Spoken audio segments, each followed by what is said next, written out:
Welcome to Sky News crime branch. আমপাড়া নিয়ে গণ্ডগোল, সেই গণ্ডগোল ঝামেলা বচসার জেরে বৌদির মুন্ডু কেটে নিল দেওর।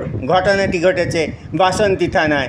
তারপর সেই দেওর কাটা মুন্ডু একটি প্লাস্টিকে ভরে রাস্তায় ঘোরাঘুরি করে এবং বাসন্তী থানায় গিয়ে আত্মসমর্পণ করে। দেওরের নাম বিমল আর বৌদির নাম সতী মণ্ডল। বিস্তারিত আমরা দেখাবো সন্ধ্যের স্কাই নিউজে।